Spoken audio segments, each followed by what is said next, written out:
Hat-trick solo play, human scoring opportunity.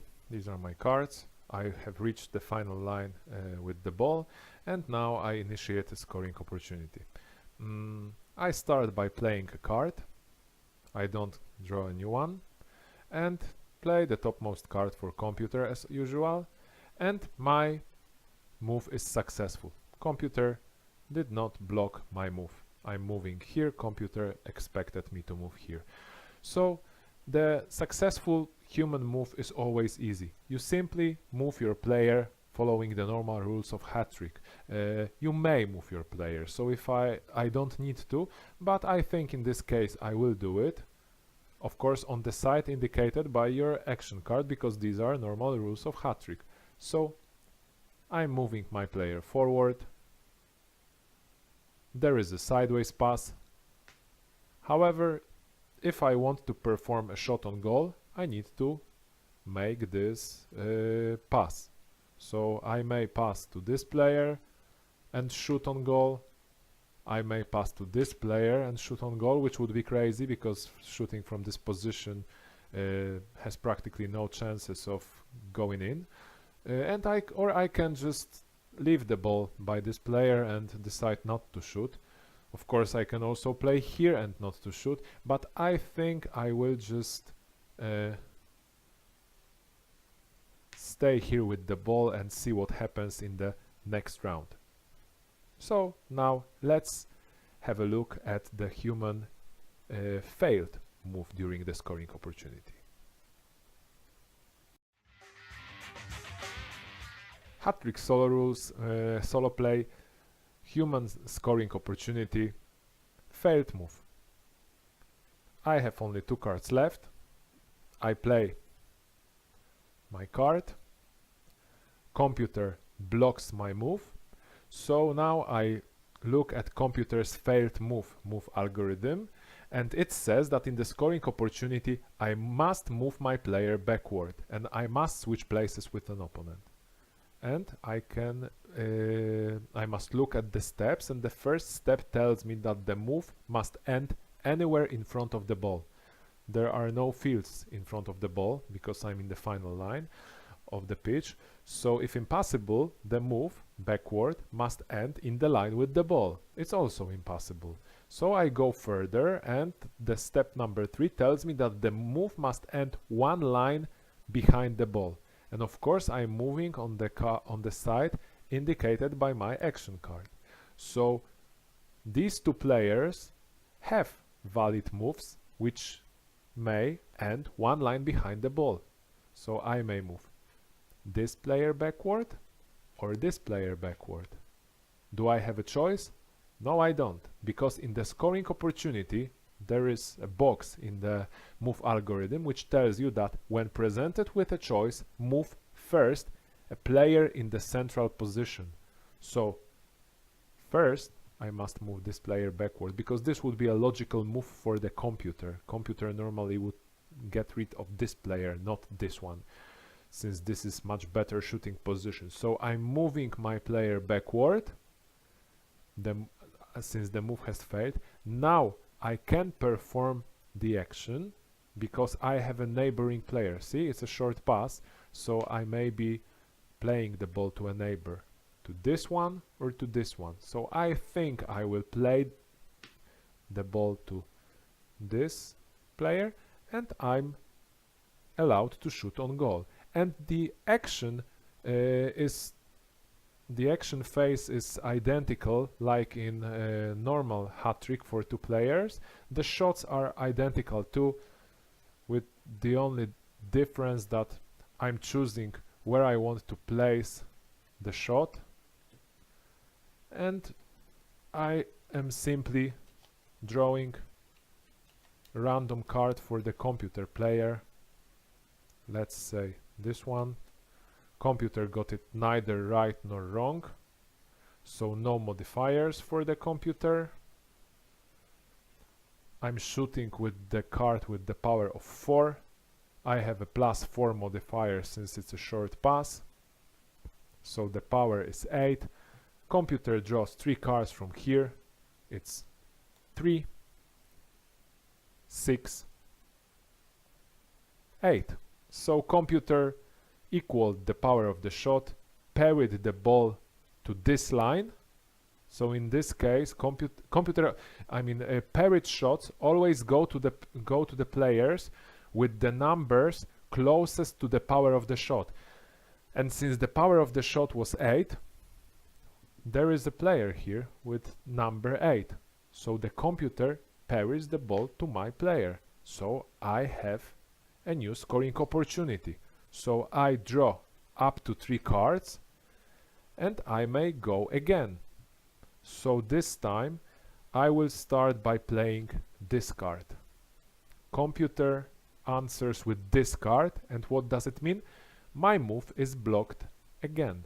So now I will be moving backward on the side indicated by my action card.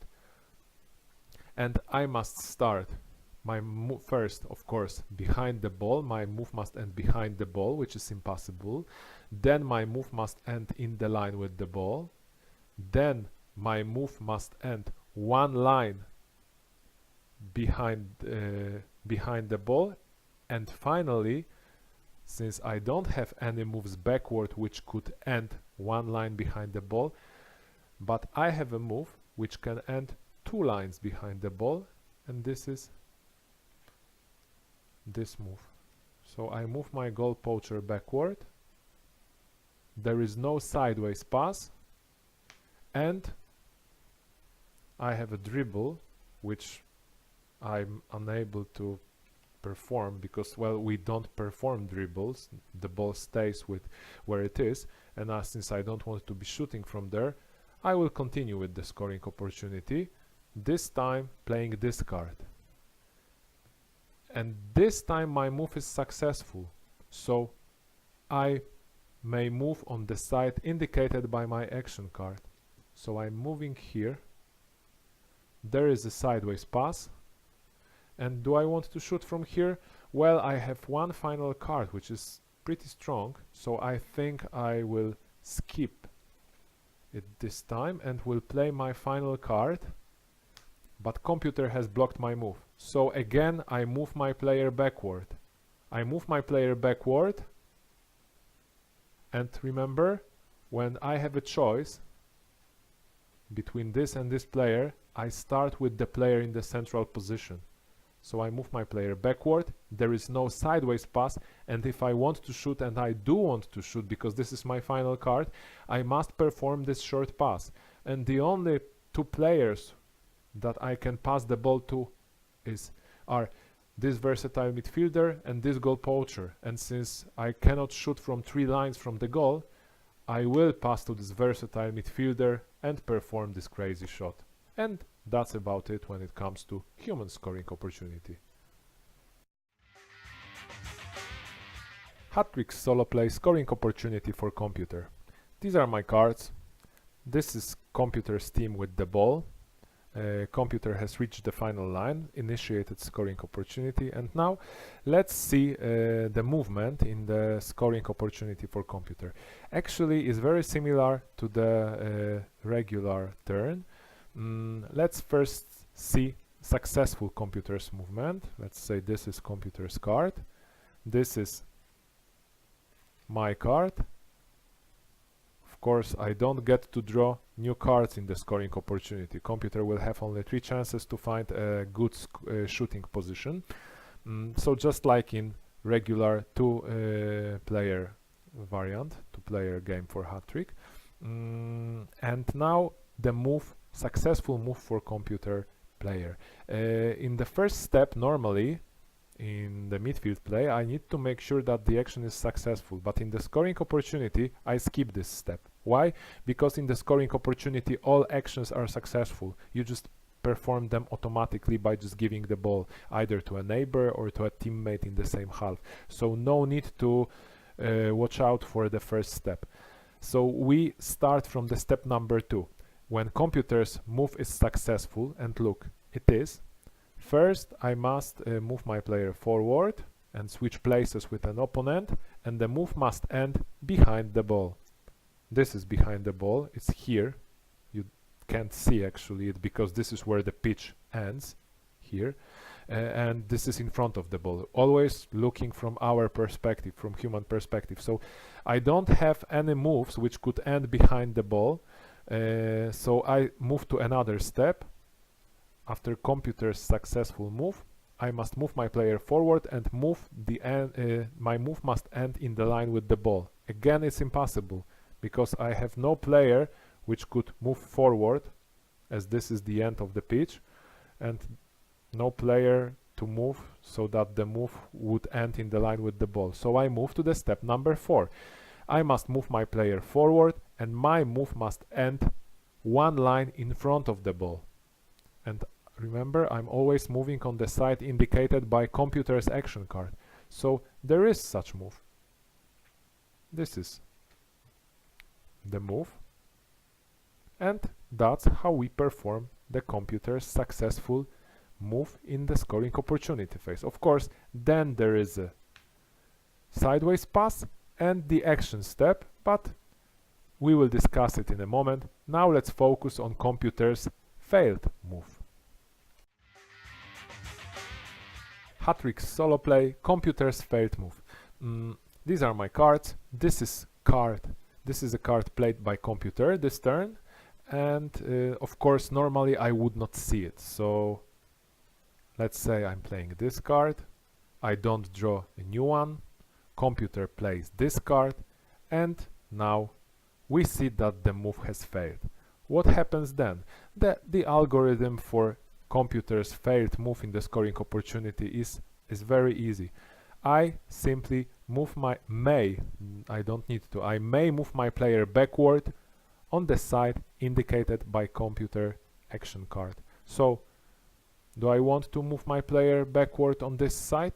Yes, I do. For example, this box-to-box midfielder to keep my opponent as far from the penalty area as possible. What does it give me? No sideways pass, and computer may not place the ball here in this best shooting positions. So by failing this move, computer has worsened its situation, and that's the idea of this failed move algorithm. If we were to continue and let's say the computer would play this card and I would play this card, again it's a failed move for the computer. What happens now?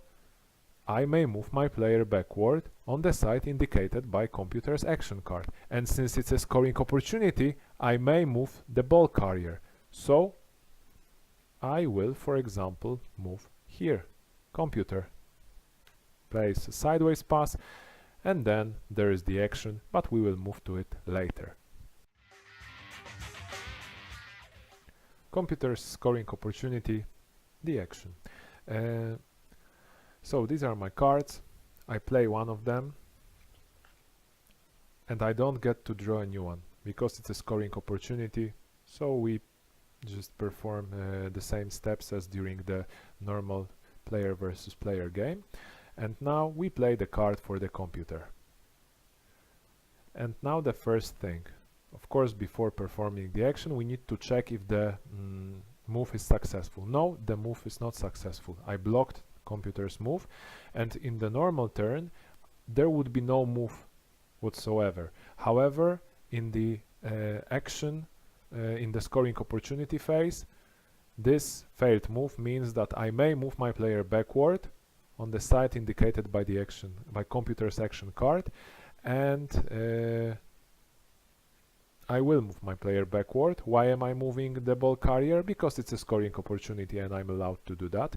After the move there is the sideways pass to the side indicated on the computer's action card, because computer has two teammates to pass the ball to, and computer will choose the side where the action where the footballs on the action cards are, unless computer would like to perform the shot after it, unless it would prevent computer from performing a shot. So if passing the ball here would let computer shoot on goal, computer would choose this side. But in this case it doesn't matter. I will tell you why in a moment.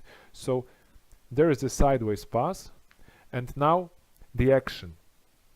Let's discard my action card and see if computer performs the action. It's a short pass, so computer may place the ball at any neighbor available. So there is only one neighbor, the target man. And now the question, will computer do it?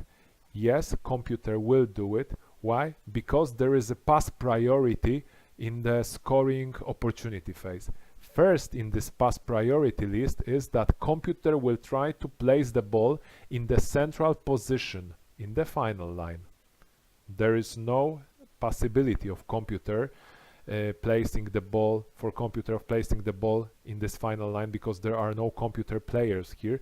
So we move to the second step in this pass priority, which says that computer will try to place the ball in the central position in the penultimate line.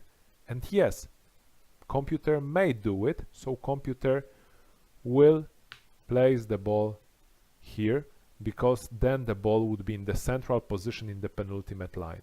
The second step is fulfilled, and now let's see what happens then. I have only 2 cards left. I will play this one and computer plays this one. So computer's move this time is successful. What does it mean? It means that computer will be not computer, I'm sorry, we never move computer players. We are moving human players, but it looks as if we were moving computer players. But when the computer's move is successful, my move must of course first end behind the ball, it's impossible, then in the line with the ball. And it is possible because I have a move which switches with my opponent and moves in the and ends in the line with the ball. This move, solid center back, moves here. Why again did I move the ball carrier? Because it's a scoring opportunity and I'm allowed to do that. And now computer's action. Have a look at the, let's one more time analyze the pass priority. Will computer perform this short pass? First, computer will try to place the ball in the central position in the final line. The ball is already in the central position in the final line, so computer doesn't need to make this pass.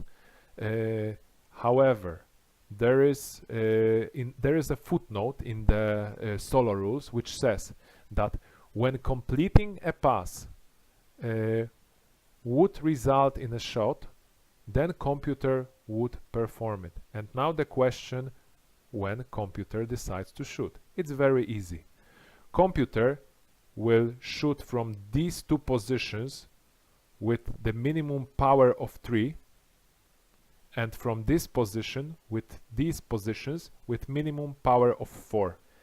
And since computer must perform the action to shoot, so computer may not shoot from here now because the action, the short pass, has not been completed yet. The computer may pass the ball here or here, but computer will not want to pass here because computer is always trying to place the ball first here and then here. And computer, by playing the ball here, would worsen its position, and normally computer would never do it, only if the pass would result in a shot. And since computer wants to shoot from these 2 positions with the card with the power of 4, the computer will make this pass and shoot on goal. And shooting is considerably easy because we are just drawing a random card for the computer, random shooting card, and we are playing card for a human player, choosing where we want to just move our goalkeeper. We didn't get it right, so there will be no modifiers for the goalkeeper. The shooting power is 4 plus 4, so it's 8. The goalkeeper gets to draw 3 cards from here To save the shot with the power of 8, it's 1, 2, so I'm unable to save this shot, the computer scores. And that's about it when it comes to the action and shooting by computer player during the scoring opportunity.